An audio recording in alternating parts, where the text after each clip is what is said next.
Hello and welcome to Do It Yourself channel.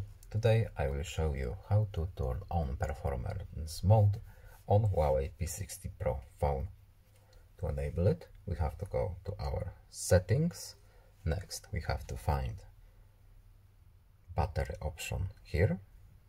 Tap. We have performance mode here. To turn it on, we just simply need to tap it once.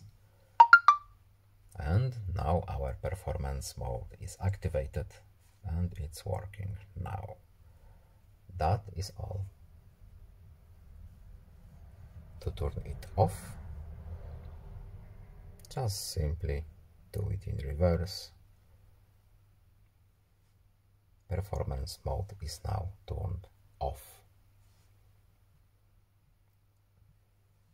That is all. I hope this video was helpful to you. Please leave a like and subscribe. Have a nice day and see you in the next video. Goodbye.